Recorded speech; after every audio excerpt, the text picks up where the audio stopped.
prior to this hearing, I saw reports that you said that the purpose of this hearing is to test the credibility of Mr. Madriaga, but now we are now denying At least the with objective of this respect to the hearing. contents of the affidavit. Affidavit. So long as it is contained in the affidavit, then we are confined in the limitations of a clarificatory hearing. So ang manifestation, ma'am, should be confined only to the We can test the directive of the chair. credibility so long as it Okay, is ma'am. limited to the contents ma'am. of the affidavit. Then I will go to the second manifestation. Okay. This is also regarding the affidavit itself. Okay, you may proceed. Okay, ma'am. Thank you, ma'am. I have carefully reviewed the written testimony, and I am compelled as member of this House and as a representative of the Filipino people to formally place on the record observations that I believe this committee must confront before it receives, admits, or gives any weight to this document. The issues I will raise go not merely to credibility, but about the it is about the content of the affidavit itself. Number one, Madam Chair, I respectfully submit the following.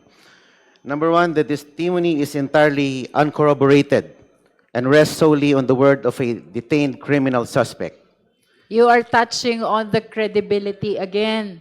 Ma'am, but And this is about please, the it has been testimony. amply discussed, Honorable Marcoleta, that even suspects are presumed innocent. Hindi pa po convicted si Ramil Madriaga, and he is entitled to that presumption.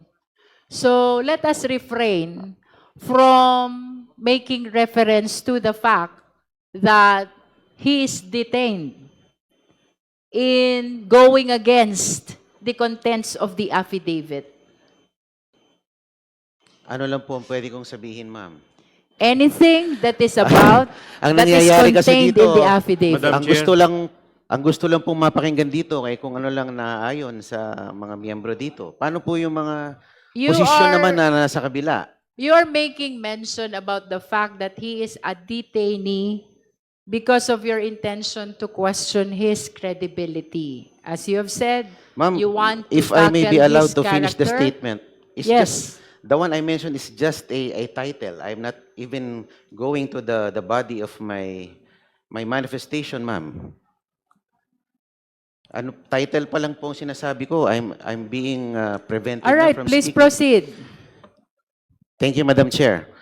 The written testimony makes sweeping and dramatic claims about alleged high-level private conversations between former President Rodrigo Duterte and others, including a purported agreement to use President Marcos merely as a political tool and unseat him by 2025, alleged plans to sabotage the administration of a sitting president, discussions about assassination by poisoning or other means, plans for a military coup and the siege of Malacanang Palace, and the witnesses' own alleged role in recruiting criminal syndicates, underworld gangs, and Mindanao mercenaries for a destabilization scheme. Madam Chairman, I ask this committee to carefully consider the following. Not a single one of these claims is supported by any document, any recording, any other named witness, or any contemporaneous written record of any kind. We are being asked to accept as evidence in a constitutional impeachment proceeding the bare and uncorroborated written recollections of a man Parliamentary inquiry, currently Madam Chair. detained for There's a kidnapping. parliamentary inquiry, for Honorable ransom. Marcoleta, if I may Parliamentary interrupt. inquiry, Madam Chair. Yes, what's the Madam parliamentary Chair, may inquiry? I know if member of this committee is allowed to make an observation? A manifestation, ma'am, is tantamount to an Honorable observation. Marcoleta, please allow the chair to answer. Non-members are allowed to manifest, but they cannot raise question, they cannot vote. Thank you, ma'am. If I may continue po. You may continue.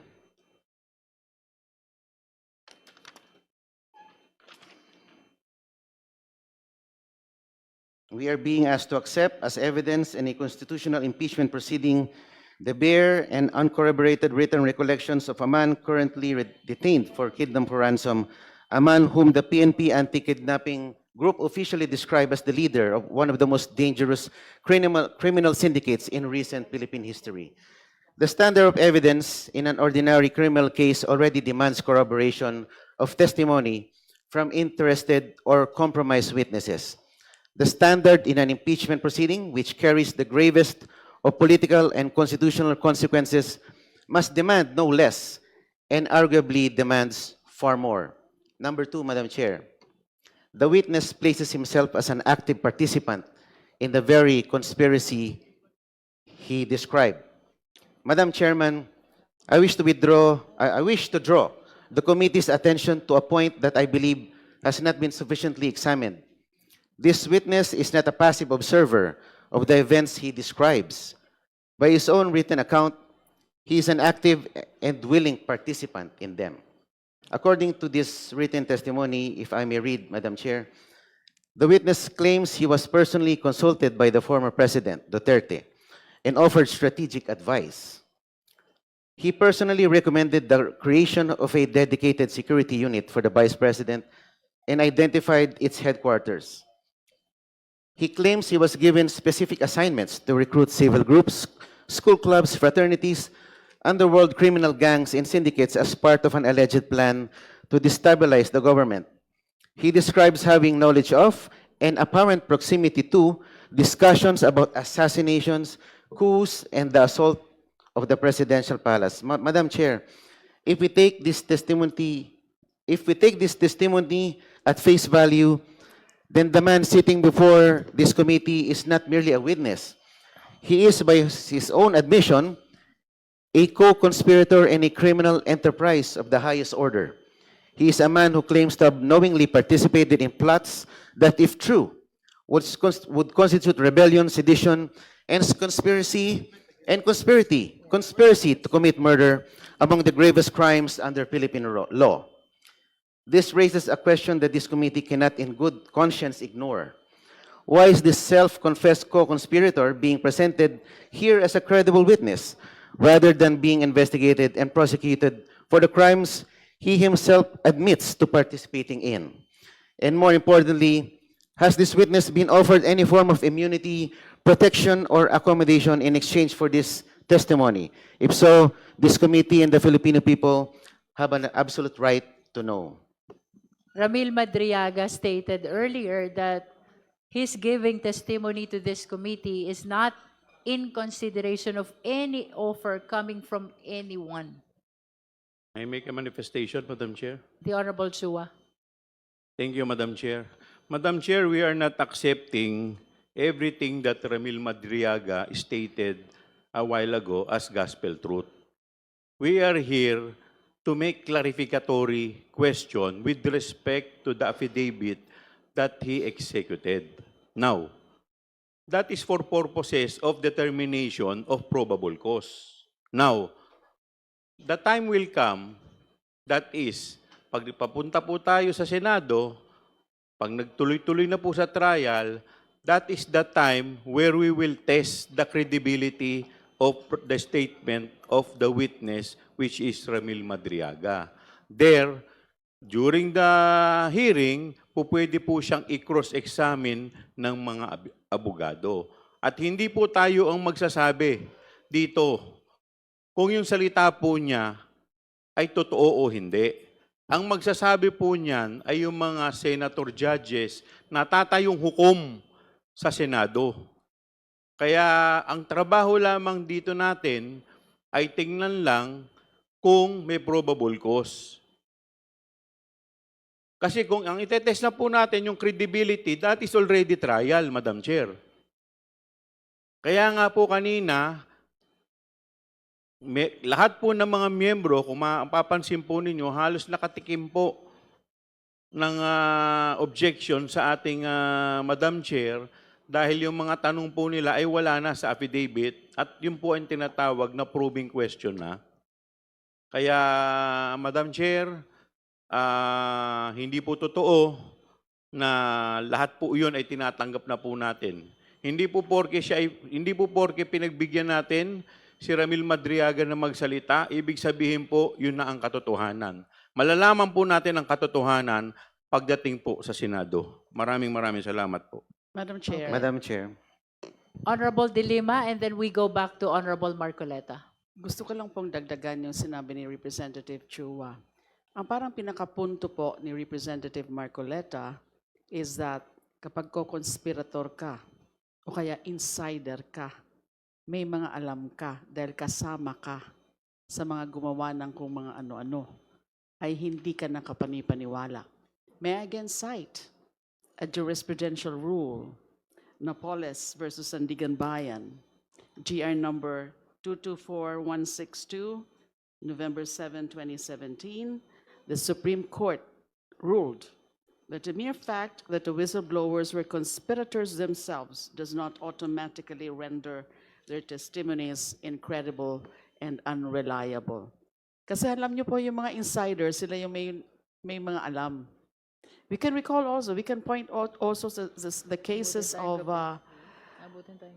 in the case against the former president before the ICC, sila Edgar Matobato, sila Arthur Las Cañas, these are co-conspirators, these are insiders, but their testimonies are considered by the prosecutors, and that's why they are the star witnesses among the star witnesses in that case.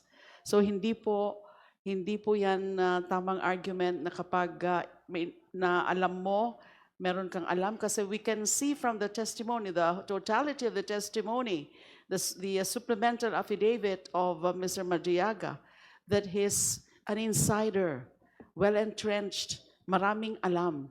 And in fact, yung pagiging insider, that bolsters one's credibility more often than not. Bolsters one's credibility. But sabi nga ni Representative Chua, hindi naman ibig sabihin ay paniniwalaan na natin lahat ng sinasabi ni Mr. Madriaga. Kasi ang sinasabi nga po dito, again, still in Napoles versus Sandigan Bayan, if it is shown that the statements of the conspirator are corroborated by other evidence, then we have convincing proof of veracity. Even if the confirmatory testimony only applies to some particulars, we can properly infer that the witness has told the truth in other respects. Nakita naman natin yung kanyang willingness na pabuksan yung kanyang bank accounts, yung mga dummy bank accounts. Kaya nga siya nag-issue ng waiver. So ibig sabihin, willing siya na mag-present ng corroborative evidence. Ganon din yung tinanong ko po kanina tungkol dun sa apat na mga individuals. Although yung isa po, sabi niya ay namayapa na po. So yung tatlo, pwede rin po mag-corroborate. But not in this particular stage. Pwede sa trial kung kailangan ng corroborative evidence. Thank you. Honorable Marcoleta. Opo, if I may continue, Madam Chair. Yes, I hope you are listening also to their manifestations. Yes, ma'am. because I they highly are- respect the opinion of They are Congressman De in Lima. response to your statement that he is a conspirator in the alleged acts committed by the former president. This is actually tantamount to a declaration against interest. You may continue. Number three, the extraordinary nature of the claims demands an extraordinary standard of proof. Madam Chair, there is a principle recognized in law, in logic, and in common sense. Extraordinary claims require extraordinary evidence. The allegations in this written testimony are not ordinary. They include a sitting president being orchestrated as a puppet to be discarded on a predetermined schedule. Presidential assassination by poisoning as a contingency plan. A coordinated military coup involving active and retired AFP and PNP officers. The planned siege and assault of Malacanang Palace by hard militants and mercenaries, and the recruitment of underworld criminal networks to trigger civil unrest. These are not allegations, Madam Chair, of budgetary irregularities or administrative lapses. These are allegations of a massive, multi-layered conspiracy, criminal conspiracy at the highest levels of Philippine political and military life. If true, they would represent the most serious threat to Philippine democracy in recent memory. And yet, they are presented to this committee supported by nothing more than a handwritten account from a man facing serious criminal charges If I of his may own. interrupt, Honorable Marcoleta, regardless of the nature and the amount of information that is being disclosed, In the affidavits of the resource persons, our standard here is only probable cause. Thank you, So Madam. let it be placed on record that what we're trying to establish here is the existence only of probable cause. That is regardless of the amount and the nature of the information disclosed. Madam Chair. Honorable Tino. Madam Chair, the Honorable Marcoleta just mentioned that he is reacting to a handwritten account, a mere handwritten account of Madriaga. Pwede po, if may I ask the representative to read that part of his statement again? May I correct that if kung ayaw mo ng handwritten, typewritten. Hindi po. Sinabi nyo sa statement nyo, he's reacting to a For handwritten account. accuracy, that handwritten was never accepted in the committee. Actually, I have in my me- point precisely, Madam Yes. Chair. I have in Nagre-react me siya. Alam ko two- rin po yung handwritten. two copies of the I have the floor, affidavit. Madam Chair. One handwritten Can and we hear one first the I have Honorable typewritten. Tino? I have the floor, Madam Chair. Yes, Yes, you may proceed. I am aware of that handwritten account. Umikot po yan sa social media kahapon. May mga photos ng handwritten account allegedly by Mr. Madriaga na ang tungkol sa sinasabi niya, no, yung alleged destabilization plot. However, Madam Chair, malinaw na hindi yan bahagi ng proceeding na That's ito. correct. No, ang pinag-uusapan po natin ay yung sworn, Madam Chair. Madam Chair, I have here. Okay, To- let's hear the response of the Honorable Marcoleta. Opo, Madam. Are you referring really to the handwritten? to both the handwritten and the typewritten? I have But two you here. cannot refer On, to the in my- handwritten because it is not in my part of our possession. proceeding. Anyway, So you have to make up your mind. Is that manifestation pertaining to the handwritten or the computerized okay, allow me affidavit? to make a correction to refer to the handwritten affidavit. If this satisfies So you are to the- referring to to the the typewritten. handwritten. to the typewritten. Typewritten, does that satisfy the Honorable Tino? There are only two affidavits that are part of the proceeding of our impeachment hearing. The first affidavit that is computerized and the supplemental affidavit that is computerized as well. So please state for the record and be certain which document are you referring to in your manifestation. For this purpose, ma'am, I'm referring to the supplemental affidavit here. In other words, you stand corrected No, Madam Chair. when you made mention about a handwritten. Yeah, sorry about the handwritten term. All right. Well, let me just point out na Honorable hindi, Tino. hindi po eksakto at hindi pareho ang dilalaman That's correct. nung supplemental at saka nung sinasabi niyang handwritten. Kaya Opo. hindi po pwedeng sabihin lang ng ni Representative Marcoleta, well, I'm actually referring to the Okay, so please make supplemental. sure When that I- your manifestation Opo. is contained or part of the computerized two Yes, ma'am. affidavits of the resource person. Opo. You may continue. The whole content of my manifestation refers to the supplemental affidavit. That is a correction to what you have said earlier. Yes. Yes, ma'am. Please continue. Madam Chair. The Honorable Joboy Aquino and then Honorable Abante. Madam Chair, can we limit Yes, The- we are actually limited to 5 minutes per justice member. And I think you are on your 4 Ma'am, minutes already. Yes, ma'am. So, with your indulgence, Honorable Marcoleta, please wind up on your Yes, ma'am. manifestation. You have 1 minute to wind up. Yes. Madam Chairman, the weight of the claim must be matched by the weight of the evidence. As it stands, there is a vast and troubling gap between the two. Lastly, the timing and circumstances of this testimony raise serious questions of motive.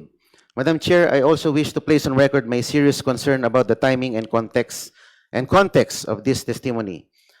The document is dated April 11, 2024, if I'm not mistaken, ma'am. Am I be corrected on the exact date? April Comsec, can 11? you please confirm it if the date is April 11, 2026? Of the supplemental affidavit. The date of the supplemental affidavit. May I confirm the exact date? Kindly confirm the date. Okay, it's confirmed April 11, 2026. April 11 ba? Okay. Akin. Please continue, Honorable Marcoleta. Okay, ma'am. Winding up. Let me skip that part, ma'am. Okay, Kasi skip. ang Madam akala Chair. ko, this is 2024. Anyway, Madam Chair, Let us allow him to finish. After all, he has 1 minute left. 30 But- seconds na nga lang. this is very critical in the statement made by Representative Marcoleta because he said April 11, 2024. And if we can go back to the records and confirm that is what. Yes, that's what why was I he said it's April 11, 2026. kaya I nga po corrected kino-confirm Honorable ko, Marcoleta. Representative Sendanya, that's why I'm verifying the actual date of the supplemental affidavit. So for Are you the- holding a copy? Opo. What is the date written in your copy? It's rather, the reproduction is rather unclear, madam. No, it's the date of signing and the date of jurat. It's April 11, 2026. Taguig City. Where did you Okay. get your 2024? Dito po kasi tinignan ko sa taas eh. In witness whereof, I have here unto set my It's hand. 2026. Opo. Parang The na... date of signing. Opo, opo. Anyway, Madam Chair, this page is on page 24. So I hope that the good gentleman would look closely at the document. yes, because I we're am making this reference. actually Thank you, Madam Chair. skipping that. Kindly wind up, okay. Honorable Marcoleta. Okay. Specifically, I respectfully urge the committee through a manifestation to require the following before receiving this written testimony into record and giving it any substantial evidentiary weight. Number one, disclosure of whether the witness has been offered, promised, or expecting any form of It was legal answered accommodation. already by Ramil Madriaga during the clarificatory hearing. Yes, ma'am. Number two, identification of at least one independent, documentary, or corroborating piece of evidence that supports any single material It will claim be the in exclusive this written judgment testimony. of the justice members in the determination of probable cause. Number three, ma'am, clarification of how the witness, a man detained since July 2020,